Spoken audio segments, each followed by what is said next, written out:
Selamat sore para hadirin dan narasumber yang saya hormati. Semoga semua selalu dalam keadaan sehat dan bagi yang menjalankan ibadah puasa juga diberikan kelancaran ya. Acara webinar Ngabuburit ini merupakan acara pertama dari rangkaian webinar Ngabuburit yang digagas oleh Ikatan Kekerabatan Antropologi, Alumni Antropologi Unpad yang bekerja sama dengan Human Unpad.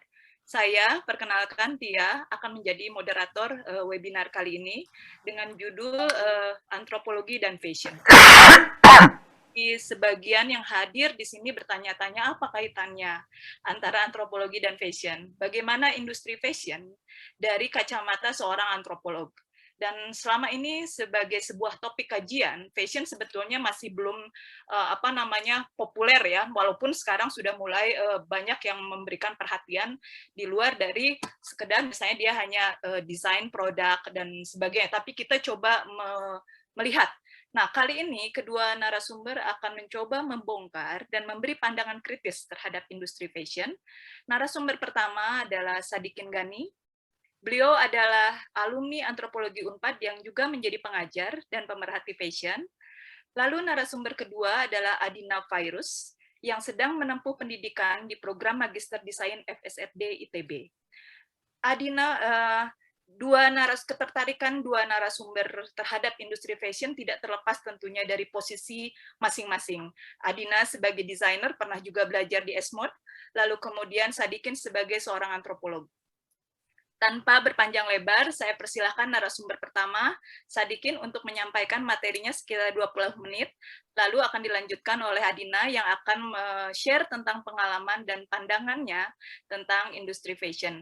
Nanti setelah paparan, atau sebetulnya lebih sharing dari kedua narasumber, akan kita lanjutkan dengan sesi tanya-jawab. Silakan, Sadikin.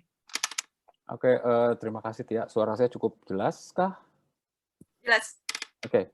Oke, terima kasih kawan-kawan dari Ikatan Antropologi Unpad, kemudian kawan-kawan dari Human. Saya senang bisa kumpul di sini. Ada hal yang menarik kalau saya lihat dari orang-orang yang hadir di sini. Pertama, saya melihat ada mahasiswa desain, fashion design, ada jurnalis, ada wirausahawan fashion, ada mahasiswa antropologi, jadi cukup beragam. Mudah-mudahan apa yang mau saya sampaikan ini tidak terlalu membuat pusing, karena itu saya lebih menempatkan diskusi ini lebih sebagai satu sharing pengalaman. Di satu sisi dari orang yang pernah belajar antropologi, kemudian di sisi lain juga terlibat dalam, katakanlah, dinamika fashion Indonesia, kurang lebih seperti itu, gitu ya. Jadi, untuk pertama ini saya tidak akan bicara soal yang sifatnya teoritis, tidak akan bicara soal sesuatu yang analitis, tapi lebih menempatkan dari sekitar kurang lebih, saya mulai terlibat di fashion itu dari tahun 2012 sampai sekarang kurang lebih sekitar 9 tahun gitu ya. Ada banyak hal yang menjadi catatan penting bagi saya. Baik saya sebagai praktisi yang mengajar fashion, kemudian yang kedua adalah dari kacamata saya yang punya background pengetahuan antropologi. Nah, keterlibatan saya mau cerita, karena ini konteks bagaimana saya memposisikan diri untuk melihat fashion. Jadi saya perlu menceritakan bagaimana perjalanan saya memasuki satu area yang waktu zaman saya kuliah dianggap nggak penting gitu. Fashion itu sesuatu yang nggak penting gitu ya. Tapi ternyata persoalannya tidak sesederhana itu. Keterlibatan saya pertama kali ke fashion itu berangkat dari satu proyek pribadi sebetulnya, untuk mendokumentasikan gaya berpakaian orang perkotaan. Kemudian yang kedua adalah untuk mendokumentasikan karya-karya desainer Indonesia, karena sejauh yang saya tahu sampai tahun 2010 itu praktis kalau saya mau mencari karya desainer Indonesia itu susah untuk ditemukan. Kemudian muncul ide untuk membuat satu portal waktu itu untuk mendokumentasikan setiap karya yang ditampilkan oleh desainer Indonesia. Dari situlah saya mulai berkenalan dengan desainer, berkenalan dengan model, kemudian berkenalan dengan retailer, buyer, semua pelaku industri, sampai akhirnya saya diminta untuk mengajar fashion culture di Esmod, itu sekitar tahun 2015.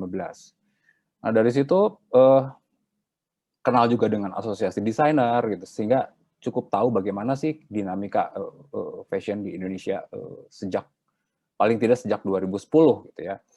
Nah, kemudian saya sempat juga diundang untuk menjadi salah satu anggota Fashion Council-nya Jakarta Fashion Week, terlibat di media partner untuk banyak event.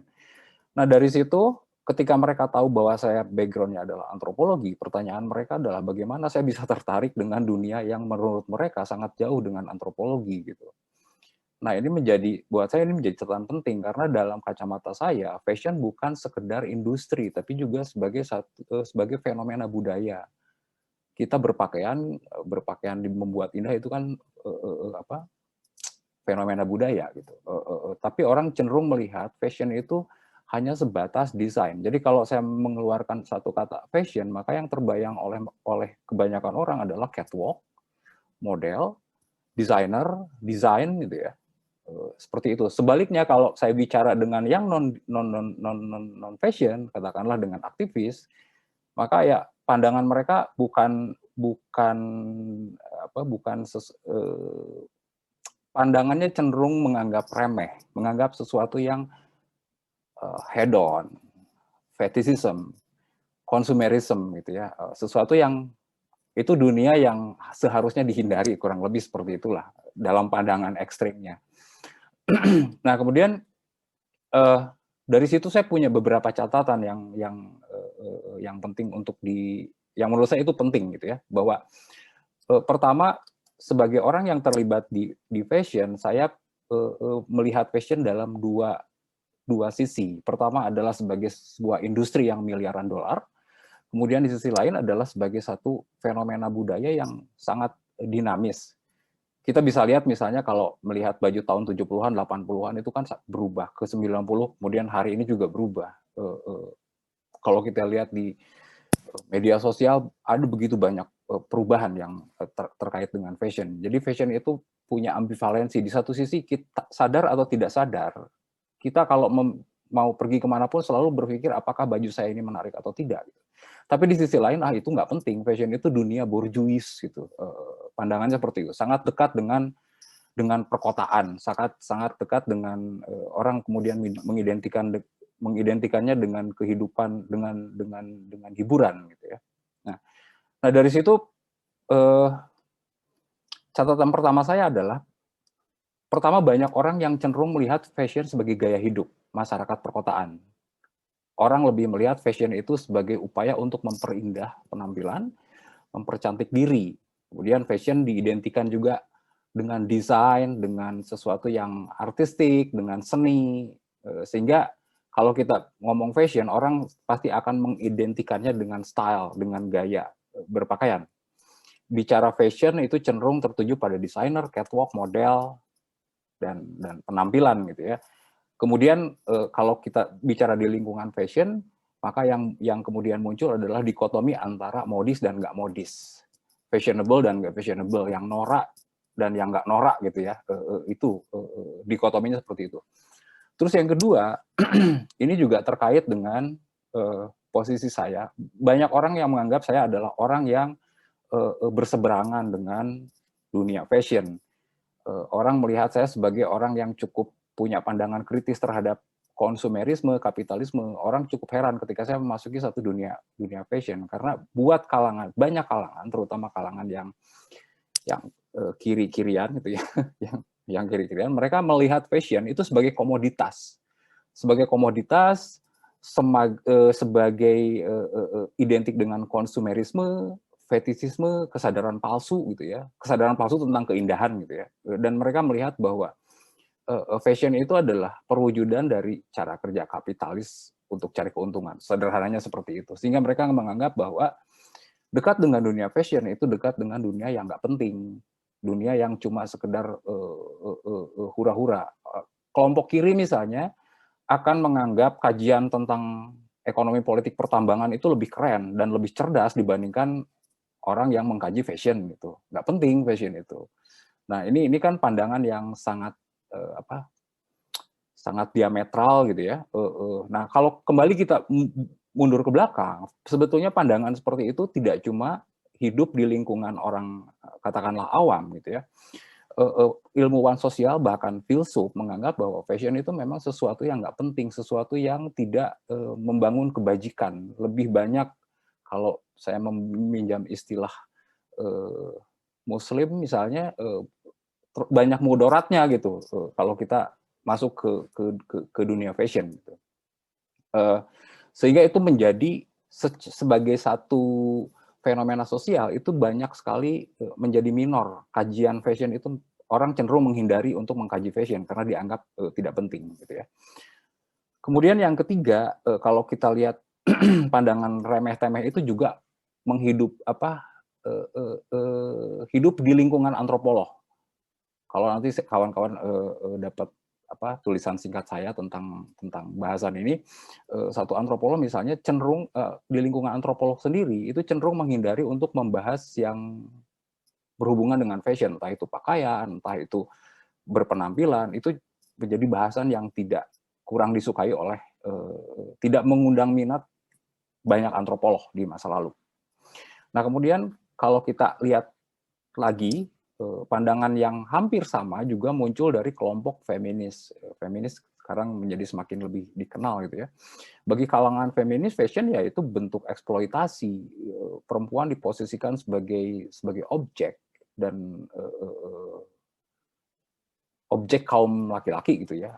Kalau kita bicara fashion itu identik dengan perempuan. Kalau saya pinjam terminologinya Kawamura misalnya, dia fashion mengalami proses feminisasi menjadi dunia perempuan. Kawan-kawan tentu akrab dengan istilah Fashion Week. Fashion Week secara formal terjadi menjadi kalender fashion global itu dimulai tahun 47. Dan kalau kita bicara Fashion Week itu spesifik bahwa Fashion Week itu baju perempuan, nggak ada Fashion Week baju laki-laki. Jadi kalau yang namanya Fashion Week itu kalau dalam kalender fashion global itu pasti baju perempuan. Kalau laki-laki, baju laki-laki itu istilahnya bukan Fashion Week, ada tambahan main Fashion Week-nya. Kalau secara tradisional yang namanya Fashion Week adalah baju perempuan. Nah itu fenomena itu sejalan dengan bagaimana fashion yang sebetulnya kalau kita bicara pakaian kan tidak mengenal gender.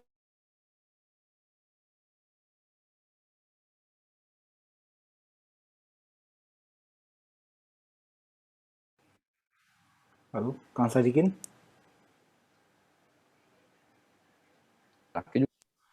Fashion menjadi identik dengan dunia perempuan.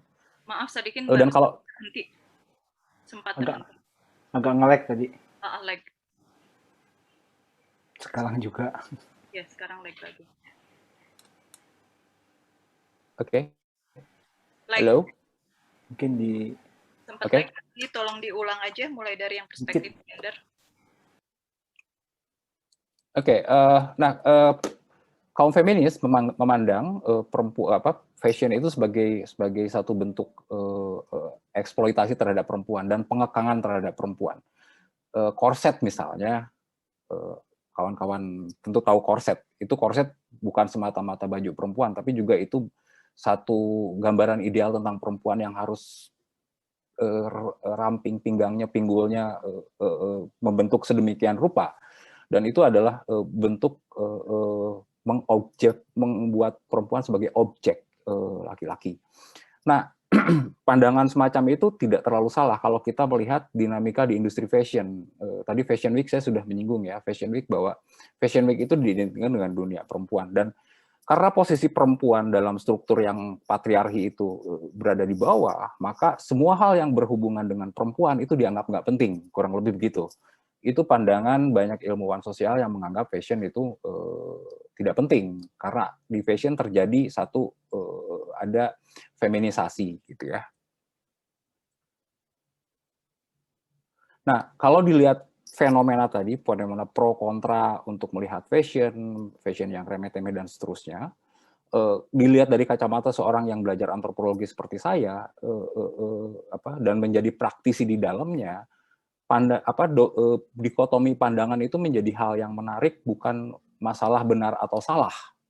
Tapi ini adalah satu keragaman pakaian dan itu ternyata pandangan yang sedemikian rupa di masyarakat umum itu terjadi juga di lingkungan para ilmuwan sosial. Perdebatannya sama. Jadi menurut saya ini proyeksi dari perdebatan di ranah konseptual sebetulnya. Apa yang terjadi di lingkungan ilmuwan juga terjadi di kehidupan sehari-hari, bagaimana kita melihat fashion. Nah,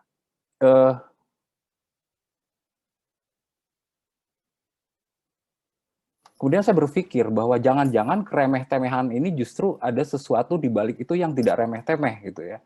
Nah, di sinilah saya meletakkan bahwa untuk mengkaji fashion lebih jauh menjadi lebih penting. Contoh misalnya, kalau kita melihat sampai tahun 50 40-an itu kajian fashion sangat sedikit. Kemudian tahun 80 mulai meningkat. Tahun 90 mulai semakin berkembang. Perhatian orang yang awalnya sejarawan misalnya, sejarawan yang awalnya hanya melihat fashion itu sebagai perubahan desain dari era ke era, kemudian mulai bergeser mereka untuk memperhatikan bahwa ternyata konsep fashion yang selama ini hidup itu sangat bias barat gitu. Sehingga mereka meminjam istilah Wolf misalnya, mereka yang dianggap tidak punya sejarah itu tidak punya fashion gitu. Padahal ternyata kalau kita menelusuri kembali sejarah yang lebih panjang lagi, sebetulnya kalau kita bicara bagaimana mempercantik diri, itu bukan cuma hidup dalam budaya barat gitu. Bagaimana terjadi pertukaran misalnya antara orang Indian dengan orang Spanyol, pertukaran manik-manik, urusannya urusan penampilan, walaupun mungkin saat itu belum disebut sebagai fashion, tapi yang jelas bagaimana orang berpenampilan supaya dianggap lebih cantik, lebih proper lah untuk dilihat orang. Jadi, nah dalam perdebatan sejarah misalnya sekarang muncul satu wacana bahwa sudah saatnya kita merekonseptualisasi fashion yang berbau barat gitu. Karena orang timur pun kalau kita bicara soal penampilan, mereka punya penampilan. Kita melihat misalnya suku-suku etnik misalnya, mereka punya baju, mereka punya konsep cantik itu seperti apa. Mereka punya konsep indah itu seperti apa. Setiap suku punya itu gitu. Dan sekarang para sejarawan mulai mempertimbangkan itu bahwa kalau kita bicara fashion sebetulnya tidak barat. Nah, mungkin kalau kemudian fashion itu dianggap sebagai fenomena barat dan itu berakar dari budaya barat, itu baru tepat kalau kita melihat fashion sebagai industri. Karena fashion sebagai industri itu lahir dari barat gitu ya. Nah, makanya kemudian muncul perdebatan antar bedanya apa sih antara dress dengan fashion. Kalau saya melihatnya bahwa kalau kita bicara fashion, itu lebih ke bicara soal industri. Tapi kalau kita bicara dress, dalam pengertian bagaimana orang mengubah penampilannya supaya menarik, itu tidak hanya dalam masyarakat barat, tapi juga masyarakat yang non-barat. Bahkan mungkin masyarakat yang di masyarakat masa lalu gitu. Bukan fenomena yang baru sebetulnya. Dan kalau kita melihat bahwa fashion itu selalu berubah, penampilan baju-baju di masyarakat yang masuk katakanlah sebagai tradisional itu juga mengalami perubahan.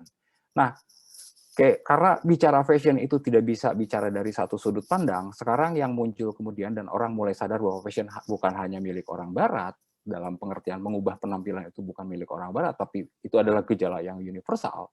Kemudian studi-studi fashion menjadi interdisiplin, dan tidak hanya bicara soal desain, tapi bicara juga soal makna. Bicara bagaimana fashion yang tadinya hanya secara fashion yang diidentikan dengan kelas atas sekarang sudah mulai ada yang namanya trickle down, jadi trickle down effect, jadi mulai menetes ke bawah. Kalau dulu bicara fashion di Paris misalnya hanya milik kaum bangsawan, bahkan yang lebih ekstrim lagi di Paris itu kan pernah ada satu undang-undang yang melarang orang berpakaian seperti bangsawan gitu. Itu untuk menunjukkan bahwa mereka berbeda dengan kalangan bawah. Tapi setelah revolusi industri terjadi, kemudian fashion dianggap lebih demokratis, di mana orang bisa mengekspresikan dirinya lewat pakaian, itu sudah terjadi perubahan. Dan di situ intervensi perubahan teknologi punya kontribusi besar terhadap orang mengkonseptualisasikan fashion. Nah, masuk ke era digital seperti sekarang itu lebih inklusif lagi. Sebelum digital penetrasi digital meluas, rujukan fashion itu Paris, Milan, London, New York. Setelah ada digital, rujukan oligarki Paris sebagai trendsetter itu berubah karena preferensi orang tentang pakaian, preferensi orang tentang kecantikan itu menjadi semakin meluas lewat perkembangan media sosial, dan itu mengubah industri fashion yang dulu sangat didominasi oleh Paris. Jadi kalau kita bicara sekarang trennya udah nggak lagi lihat majalah yang berasal dari desain Paris, tapi orang melihat media sosial yang siapapun bisa menjadi trendsetter gitu. Selebgram yang punya pengaruh besar untuk mempengaruhi penampilan orang itu kan siapapun bisa melakukan itu gitu tanpa harus kita melihatnya dari apakah itu Paris atau London, itu sudah berubah. Nah, ini kan menjadi sesuatu yang menarik selain sebagai sebuah fenomena budaya yang bisa dikaji dari perspektif antropologi, juga sebagai fenomena perubahan industri. Nah, yang menarik sekarang adalah dulu orang menganggap bahwa fashion itu sangat inklusif, sekarang menjadi lebih sangat eksklusif, sekarang menjadi lebih inklusif, gitu ya. Kemudian orang juga melihat fashion, bagaimana hubungan fashion dengan soal konsepsi tubuh, bagaimana melihat fashion dalam kaitannya dengan gender, bagaimana melihat fashion kaitannya dengan lingkungan. Isu terbaru adalah muncul kesadaran di kalangan industri fashion terutama bahwa fashion ini terkait dengan banyak aspek. Industri fashion sebagai industri global, rantai pasokannya begitu panjang, dia tersangkut dengan isu-isu kemanusiaan, isu-isu lingkungan. Yang dulu misalnya kalau teman-teman dulu yang suka mendampingi kaum buruh tekstil, selalu menganggap gerakannya adalah gerakan buruh. Sekarang hal serupa dilakukan, istilah yang digunakan bukan lagi sebagai gerakan buruh, tapi gerakan fashion positif, bagaimana membangun industri fashion yang positif. Sehingga sekarang kalau demo-demo untuk memprotes industri fashion itu tidak hanya datang dari aktivis, tapi juga datang dari desainer yang punya kesadaran bahwa industri ini sudah terlalu kacau, gitu. Sudah terlalu banyak memberi dampak negatif terhadap lingkungan. Secara sederhana kan kita bisa lihat bagaimana fashion ini terkait dengan isu-isu agraria misalnya. Kapas itu bahan terbesar untuk industri fashion, itu ditanam oleh petani. Di situ punya problem soal pertanian, di situ punya problem soal lingkungan. Jadi dari hulu sampai hilir, kalau kita mau menghubungkannya, katakanlah bagaimana industri fashion terkait dengan reforma agraria, kaitannya sangat dekat. Karena fashion jelas-jelas sumber utamanya itu datang dari lahan, itu dari pertanian, kapas dan seterusnya gitu ya. Nah, itu kesadaran itu sekarang mulai juga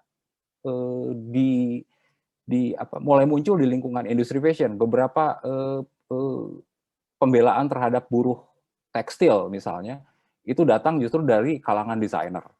Ada satu gerakan di Inggris namanya Fashion Revolution, itu adalah satu organisasi yang dari lingkaran fashion untuk mengubah industri fashion menjadi semakin lebih baik.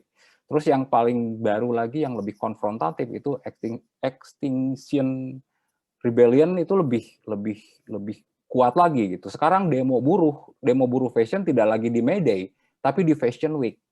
London Fashion Week. Ya. Waktunya ada sekitar 5 menit lagi. Oke. Ya, silakan. Nah, itu paralel apa yang terjadi di movement, itu paralel dengan dinamika kajian di ilmu-ilmu sosial gitu. Orang sekarang mulai secara serius melihat fashion. Salah satu indikatornya yang menurut saya ini sangat menarik adalah sejak tahun 90-an, 2000-an itu banyak muncul jurnal ilmiah yang membahas fashion tekstil, kostum, dress gitu ya. Kemudian yang terbaru sekitar tahun 2018 itu muncul satu institusi yang menyediakan platform belajar untuk belajar fashion untuk kepentingan praktis, untuk industri, juga fashion untuk studi. Bloomsbury misalnya, Bloomsbury penerbit buku, dia tidak hanya menerbitkan buku untuk desainer atau para praktisi industri fashion, tapi juga untuk kalangan ilmuwan sosial.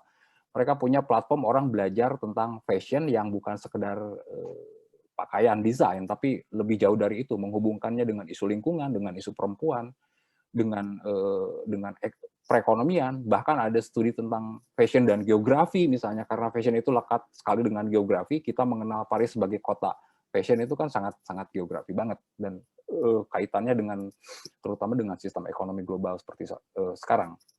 Nah, pertanyaannya kemudian apa sih peran yang bisa diambil oleh antropolog gitu? Saya membaginya menjadi paling tidak ada 5 peran penting. Pertama, antropolog bisa mengambil sebagai antropolog yang memang minat utamanya adalah untuk pengembangan ilmu, karena seperti kita tahu konsep fashion itu sampai sekarang masih diperdebatkan. Fashion, dress itu secara konseptual masih diperdebatkan. Jadi bisa mengambil peran di situ. Terus kalau kawan-kawan yang punya concern untuk membela kemanusiaan, lingkungan, itu bisa mengambil peran sebagai aktivis, artinya menjadi kritikus terhadap industri fashion, maupun kritikus terhadap fashion sebagai sebuah fenomena budaya. Kemudian kalau yang punya concern ke pendidikan, tentu bisa mengkampanyekan bagaimana membangun satu industri yang lebih manusiawi, industri fashion yang berorientasi pada kepentingan sosial, bukan hanya kepentingan ekonomi, juga kepentingan lingkungan. Terutama dikaitkan dengan tantangan industri fashion ke depan yang semakin menuntut lebih berkelanjutan.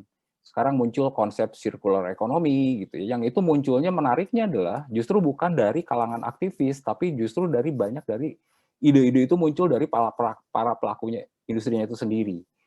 Kemudian kalau misalnya ada yang tertarik masuk ke dalam industri, mereka yang punya background antropologi pun bisa menjadi peneliti untuk terlibat dalam industri fashion. Peneliti tentu dari perspektif antropologi.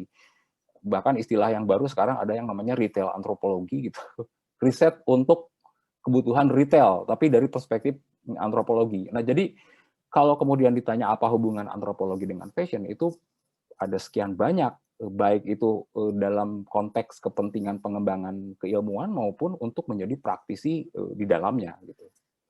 Oke, mungkin itu yang walaupun sangat sedikit, sangat tidak mencukupi, saya tutup seperti itu. Mudah-mudahan cukup bisa memberikan, paling tidak bisa merangsang untuk menjadi lebih tahu lagi gitu ya. Nanti bisa di-share ya Tia catatan pendek saya. Oke. Terima kasih. Terima kasih banyak Sadikin, topiknya menarik sekali dan